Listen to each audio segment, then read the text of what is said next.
Buongiorno, sono Stefano Montefiori, giornalista del Corriere della Sera. Mi trovo a Tolosa, a casa di Jean-Paul Dubois, che è un grande scrittore francese, autore di molti romanzi, oltre una ventina, tra i quali l'ultimo, Non stiamo tutti al mondo nello stesso modo, che sta uscendo in questi giorni in Italia, che ha vinto il premio Goncourt lo scorso anno. Il premio Goncourt è il più importante premio letterario francese, uno dei più prestigiosi al mondo, paragonabile per importanza, per prestigio, al premio Strega in Italia.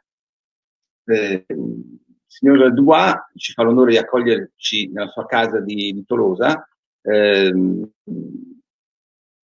è un punto fermo nella sua vita e nei suoi romanzi, ma il suo ultimo libro comincia dal Canada, da una prigione di Montréal, nel Quebec. Come prima domanda vorrei chiedergli qual è lo spunto che fa cominciare il romanzo da una lontana prigione, scrivendo a Tolosa, da una lontana prigione del Québec. Quelle était la démarche? Pourquoi vous commencez votre dernier roman de la prison à Montréal, au Québec, tout en écrivant des couteaux douces? Ça commence au Québec parce que j'ai épousé depuis fort longtemps une Québécoise et que donc les paysages, les endroits me sont familiers, que j'aime bien essayer d'écrire sur des environnements que je connais parfaitement, donc c'est toujours, j'essaie de me situer et toujours de me replacer dans des environnements familiers. C'est la seule raison pour laquelle ça commence au Québec, comme la plupart des livres que je fais se déroulent, se passent ou traversent le Québec, parce que ce sont des endroits, c'est un support d'image extraordinaire, c'est un décor, et comme quand j'écris, j'essaie de tourner un film en même temps, de le voir, je préfère avoir des univers familiers, construits, cohérents, que je connais parfaitement. Le personnage de votre roman s'appelle Paul, comme dans tous vos romans d'ailleurs, et il se trouve en prison après avoir fait comme travail pendant 26 ans. Il gérait un immeuble de luxe, l'Excelsior, dont il était les gardiens, les concierges. Il s'occupait des aspects techniques des différentes maisons, mais aussi et surtout du bien-être de leurs locataires. Il allait chercher la vieille dame malade d'Alzheimer pour la ramener à la maison, il essayait d'aider les gens. Est-ce que ce personnage a un rapport avec la femme que vous avez connue dans la vie réelle? Il a non seulement un rapport, mais je l'appelle plusieurs fois par mois. Il s'appelle Serge. C'est le superintendant de l'immeuble de ma femme à Montréal. Et la vieille dame qu'il va chercher la nuit quand elle est une crise d'Alzheimer, qu'elle perd tout repère, c'est lui qui va la chercher par moins 20 degrés de l'autre côté de la rue et qui la ramène dans l'immeuble. Serge, c'est quelqu'un que... Vous voyez, les livres se fabriquent comme ça. C'est un type que j'ai côtoyé pendant plus de 20 ans, pour qui j'ai une grande admiration, une fascination. C'est un type qui a fabriqué une petite principauté d'humanité dans un immeuble, avec des gens qui n'étaient pas prédisposés à être particulièrement généreux ou autres, mais lui, c'est un fédérateur de vie, c'est quelqu'un qui est généreux, qui est brillant, qui est malin. C'est un type qui a toutes ces qualités. Et il a réussi pendant 20-25 ans à faire une petite communauté comme ça, d'entraide, où les gens vivaient... c'est des petits propriétaires, donc le propriétaire n'a pas forcément une générosité phénoménale pour son homologue. Mais là, ils sont arrivés pendant très longtemps à vivre dans cette petite principauté. Et ce garçon m'a fasciné toujours. Et quand il s'est s'agit d'un livre, cette idée d'homme seul qui gère 68 appartements et la vie qui va avec, et c'est quelque chose qui m'a porté, quoi. Donc Serge, et le jour où on m'a remis le prix à 6 heures du matin, parce que c'était le décalage, j'ai appelé Serge et je lui ai dit, Serge, tu as eu le concours. C'est lui qui a gagné. Donc. C'est lui qui, bien sûr, c'est lui qui a gagné. C'est sa vie qui a gagné le concours, qui a généré une histoire. Oui. Et dans le roman, là, cette sorte de principauté, comme vous dites, des lieux un peu romantiques, bien, traverse une crise effroyable quand un nouveau personnage se mêle dans cette situation et rompt tous les équilibres. C'est quelqu'un qui est chargé de contrôler les coups et il devient carrément l'ennemi principal de Serge Paul. Ce que j'ai trouvé fascinant dans ce livre, dans ce roman, est le fait que les personnages sont très clairement individués, c'est-à-dire qu'il y a les gentils et les méchants. On vit dans une époque où ça fait, comment dire, c'est classe de se rappeler toujours qu'il n'existe pas de blanc et de noir, que tout le monde est des fois un peu gentil, un peu méchant, qu'on est entremêlé des contradictions. Mais là, non, là, Paul est quelqu'un, bien sûr, il a des défauts, mais est quelqu'un, au fond de son être, est quelqu'un de bien, alors que l'autre est carrément quelqu'un de méchant. Et ça, je trouve un peu révolutionnaire et à mon avis, c'est une des raisons des, des fascinations de ce livre. Qu'est-ce que vous en pensez? Je pense qu'il y a trois, ce que vous me dites, c'est curieux parce qu'il y a 3 jours, j'ai reçu, le livre est sorti en Allemagne il y a quelques jours et une critique qui est sortie comme l'éditeur m'a envoyé en allemand. Je ne lis pas l'allemand, sinon que le titre, c'est Les bons et les méchants. Voilà. Et voilà. Et c'est exact. Donc, c'est ce qu'on ressent.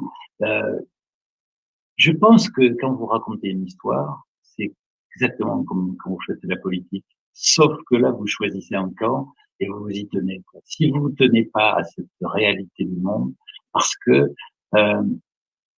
une histoire comme ça ne peut tenir que sur une forme de loyauté dans la narration et dans les comportements. L'histoire de Serge, c'est une histoire qui est très simple. C'est l'histoire du monde moderne avec une difficulté à organiser une vie commune avec tout ce que ça représente comme effort fait par des types comme le narrateur, et arrive un cost killer, c'est-à-dire un cost killer, c'est pas qu'un type qui coupe des coups, il coupe aussi toute une façon d'être, une façon de vivre, des rapports sociaux qui sont modifiés, et brutalement, parce que lui, il a des rendements, enfin des rendements au sens à la fois économique, politique, à, à, à obtenir, et ça se fait au détriment de mode de vie. C'est pas que des licenciements, c'est pas, il y a tout, les bons et les méchants, c'est ça. Les bons, ce sont finalement ceux, je dis pas qu'il y a que des bons qui subissent, mais il y a quand même une fracture du monde aujourd'hui qui est plus violente que jamais, une lutte des classes qui ne dit pas son nom, des rapports sociaux qui sont dilués dans énormément de brouillard comme ça, mais la violence est, à mon avis, plus forte qu'elle n'a jamais été. Donc, il n'y a pas les bons et les méchants, mais il y a ceux qui commandent et ceux qui subissent, ce qui revient à peu près au même. Oui. Et parmi ceux qui commandent et ceux qui sont méchants, il y a question aussi de la voiture, de la voiture qui prenait feu, vous le racontez dans le livre. Et l'assureur avait trouvé que c'était plus profitable de, de, de payer les victimes sans changer vraiment la structure de la voiture parce que ça serait coûté trop cher. Ça aussi, c'est un exemple de... C'est une histoire vraie. Ouais. C'est une histoire vraie qui est arrivé à Ford, qui a fabriqué une voiture qui s'appelle la Punto, qui a eu toute une série d'accidents et dont on s'est aperçu que les chocs produisaient des incendies sur ces voitures, tout simplement parce que la position du réservoir était dans une situation qui était dangereuse et qui provoquait l'embrasement de la voiture. Les techniciens ont analysé les modifications à faire sur cette voiture pour remédier à ce problème et ils ont découvert que c'était beaucoup plus rentable de payer les parents des victimes que de changer le modèle et la structure même du réservoir. Et cette révélation a été faite 15 ou 20 ans après et Ford l'a reconnu, a payé. Et c'est ça le problème. C'est exactement cette histoire-là. C'est qu'à partir d'un certain moment, la rentabilité immédiate d'un produit va sacrifier une quantité de gens qui, eux, n'ont pas à connaître de ces choses-là, mais qui vont le subir. Donc, c'est une sauvagerie du monde moderne, du monde industriel, du monde économique, parce qu'il n'y a pas que l'industrie, il y a l'économie, il y a tout ce qu'on voit aujourd'hui, quoi, la brutalité des dirigeants. C'est quelque chose qui est différent. Enfin, ce qui est frappant aujourd'hui, c'est que autrefois les, les, les, les dirigeants, les dictateurs, on va dire, prenaient le pouvoir sur des pronunciamentos, des coups d'État, des choses comme ça. Alors qu'aujourd'hui, ils sont élus démocratiquement. C'est ça qui est extrêmement curieux, c'est que vous voyez dans des grands pays comme les États-Unis, comme le Brésil, l'Angleterre à un certain moment, les pays baltes, vous voyez qu'il y a des dictateurs qui sortent comme ça, mais qui ont été régulièrement élus. Ce qui interroge encore plus sur les bons et les méchants. Moi, j'aime pas le monde de qualificatif comme ça, mais c'est troublant. Et à propos de cette sauvagerie du monde moderne, j'ai l'impression que tout votre roman, peut-être pas mal des précédentes aussi, mais des précédents aussi, mais sûrement ce roman est traversé par un instant des résistances, peut-être même pas de révolte, même si Paul finalement se révolte, mais des résistances contre cette méchanceté. Alors par exemple, même dans la prison, qui a priori ne prédispose pas à résister contre la méchanceté, mais on voit Paul avec son copain des cellules, Patrick, qui effectivement, eux aussi, à leur façon, résistent contre la méchanceté et contre la sauvagerie, bien que tout l'environnement serait favorable à tout le contraire. Et c'est un rapport magnifique, celui entre Paul et Patrick. Oui, parce que ce sont des gens qui n'ont rien à voir ensemble, qui n'ont pas d'histoire commune, de culture commune, et pourtant ils arrivent. C'est l'entraide au niveau le plus basique, quoi. C'est-à-dire, ce sont des gens qui finissent par s'aimer, pour avoir des relations très proches, tout en étant totalement différents. Il y a une scène qui est vraie et qui vient. J'ai un petit-fils qui ne supporte pas qu'on lui coupe les cheveux depuis qu'il est né, et quand on lui coupe les cheveux, il a tendance à s'évanouir ou à perdre tous ses moyens. Et cette image que j'ai depuis lui petit, je l'ai retranscrite dans le livre, sauf que là c'est un colosse qui ne supporte pas qu'on lui coupe les cheveux, et au bout d'une année d'emprisonnement commune, Paul va arriver à couper les cheveux sans que tout se passe bien. Et on voit qu'à travers ce geste anodin, mais qui réclame une extrême confiance, parce que c'est une psychopathologie quand même qui est singulière, de perdre conscience de ce qu'on fait une partie de vous-même, vous apercevez qu'il y a un lien très fort, même à l'intérieur de la prison, de la brutalité, de la violence, de choses qui sont assez encore plus inhumaines en prison, mais là c'est avoué. Ils arrivent à cohabiter et à créer au fil du temps une proximité et une entraide tout simplement d'humanité. Ouais. Donc Patrick, c'est homme et demi, non? Parce qu'il est un géant, un colosse, il fait partie d'une gang des motards au Québec. Il est en prison parce qu'il a participé à l'exécution d'un prêtre, si je me rappelle bien. Mais néanmoins, il arrive à avoir une relation d'amitié, de vraie amitié profonde avec Paul. Ben oui, parce qu'ils sont tous les deux au même endroit, au même point d'une vie, c'est-à-dire privés de liberté, privés de tout ce qui fait qu'un homme puisse voir la vie. Donc, ils ont une forme d'intérêt commun l'un pour l'autre. L'histoire des gangs à Montréal, c'est un truc qui a duré plus d'une dizaine d'années. Il y a eu 100 et quelques morts. Des motards, le club des Harley Davidson qui s'entretuaient pour des questions de territoire, d'argent, de drogue. Et il y a eu des cas comme l'histoire de Horton. Bon, mais quand vous mettez deux types qui n'ont rien à voir ensemble dans une prison et qui n'ont d'autre solution que de vivre ensemble, s'ils ont un millimètre d'intelligence et d'humanité, le miracle va se produire. C'est-à-dire qu'ils vont cohabiter intelligemment et s'apprécier. Et à la fin, on sent qu'après ces années d'internement, le départ de l'un va déséquilibrer toute la vie de l'autre, celui qui reste. Et je crois fortement à ce genre de... Quand je travaillais à l'Observateur, j'ai fait beaucoup de reportages dans les prisons, notamment dans les couloirs de la mort, des choses comme ça. Et vous apercevez qu'il y a des gens d'une violence, une brutalité, qui ont commis des meurtres absolument invraisemblables, et qui, au moment de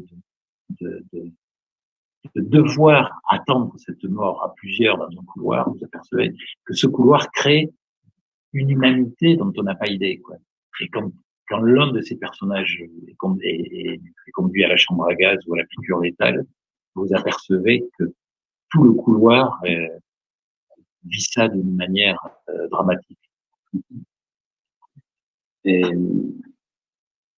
la prison pour Paul est l'occasion de lier cette amitié avec Patrick, mais aussi de se rappeler de sa vie, de ce qui s'est passé avant, et en particulier des fantômes, peut-être, auxquels je référence l'introduction, le titre de cette rencontre, faire la paix avec les fantômes, faire la pace avec les fantasmes. Les fantômes, par exemple, de sa femme et de sa chienne, qui disparaît dans un accident. Et j'ai trouvé cette partie aussi un peu l'autre partie fondamentale du livre, c'est-à-dire les rapports avec ceux qui ne sont plus là, mais qui sont là pour toujours, et font partie de la vie quotidienne, parce que leur présence est constante et guide de quelque sorte la vie de ceux qui restent. C'est embarrassant, les fantômes. C'est un truc très compliqué. Moi, je vis avec. Je dis pas que c'est agréable, parce que c'est quelque chose de douloureux parfois. Moi, cette maison est pleine de souvenirs de gens qui ont disparu. Donc, c'est quand même, c'est lourd, quoi. C'est quelque chose de lourd. Mais c'est quelque chose aussi de rassurant et d'apaisant. Là, ma chienne a disparu. Je garde les cendres des gens qui ont disparu. Je devrais peut-être pas le faire, mais je vis avec leurs cendres, qui sont dans mon bureau à côté. Et avoir les cendres de ma chienne avec moi, me fait, ces derniers mois, me rend la situation plus supportable parce qu'elle est là, parce que j'arrive. Le plus étonnant, c'est qu'elle est dans la maison. Je l'entends la nuit aboyer. Je me réveille la nuit, je l'entends aboyer. Je sors dans le jardin parce qu'on sortait la nuit tous les deux, et je la vois dans le jardin. Je la vois pas physiquement, mais je la vois. Donc vous vivez quand même avec des sentiments qui sont sombres. C'est quand même des choses qui sont pas. C'est très embarrassant, les fantômes. Il n'y a pas de paix. Moi, j'ai pas de paix. J'ai jamais été en guerre avec eux, donc je vis pas en paix avec eux. Mais j'avoue que c'est quelque chose qui est très. S'ils étaient pas là, ils me manqueraient. Et de notre côté, s'ils étaient pas là, je pense que j'aurais un esprit plus en repos. C'est très ambigu, très ambivalent. Les fantômes, moi, je vis avec eux. Voilà, j'ai accepté de vivre avec eux. D'ailleurs, quand je vis ici, je n'ai jamais dit que je vivais dans ma maison. Je dis toujours que je vis dans la maison de mes parents. Ouais. Ça sera toujours comme ça. Et si j'ai des revers de fortune énormes, je ne vendrai jamais cette maison parce que c'est pas la mienne. Donc, vous voyez, c'est quelque chose. Le fantôme a quand même aussi une vie réelle et une emprise réelle sur nos vies. Ils vous influencent, ils vous conditionnent. Aussi, parce que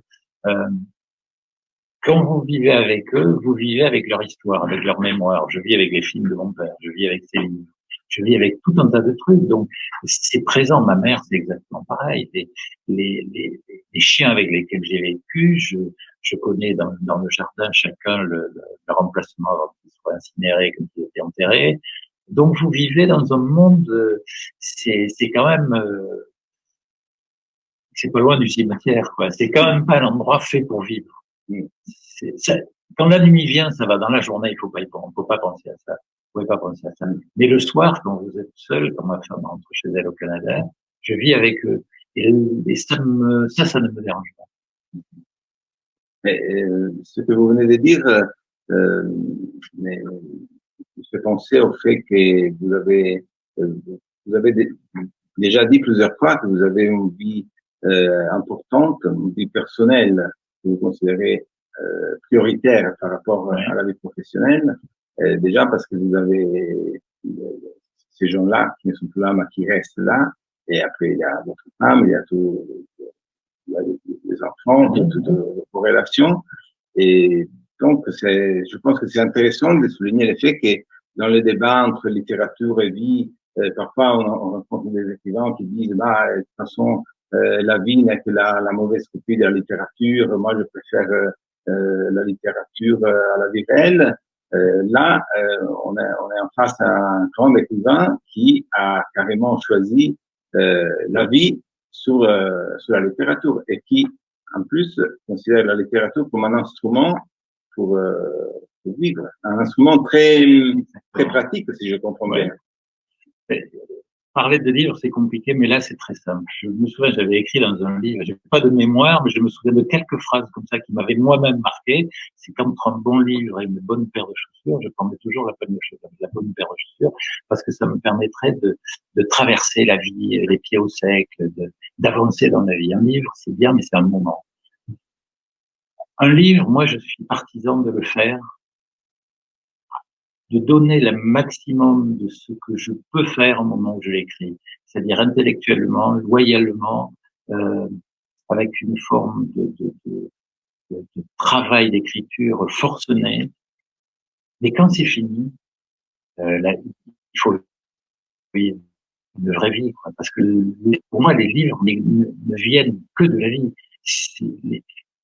J'ai peine à imaginer écrire des choses qui me soient étrangères, lointaines, et qui ne viennent pas justement de, de toute l'histoire d'une vie, de ce que vous avez perdu, de ce que vous avez, des bonheurs que vous avez eu, des gens que vous avez rencontrés. Tous les gens que je mets dans des livres, non pas à leur insu, évidemment, mais m'ont apporté une histoire, m'ont apporté leur intelligence, leur générosité, leur imagination, leur humour, leur drôlerie. Tout ce qui est dans un livre vient de la vie. Alors moi, je préfère vivre 11 mois par an, et après je m'arrête, et avec tout ce que j'ai eu le bonheur de vivre pendant une année, je vais utiliser quelques éléments comme ça pour faire un livre qui va ressembler à ma vie, mais à quelque chose qui n'en est pas loin. Parce que je saurais pas faire autrement. Et puis, dans le temps réel, pour écrire, il suffit de s'arrêter de vivre. Moi, quand je travaille, je ne vis pas, je n'ai pas de vie. Un type qui écrit, il vit pas. Vous êtes assis, vous passez 14 heures par jour devant le bureau, pendant des jours et des jours et des jours sans jamais bouger. C'est pas une vie, ça n'existe pas.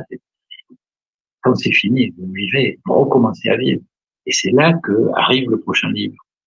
Et le prochain livre, il arrive toujours, il surgit de la vie, toujours, toujours, toujours. Serge, je l'ai rencontré il y a 20 ans, mais quand je l'ai rencontré, je savais pas que j'allais faire un livre.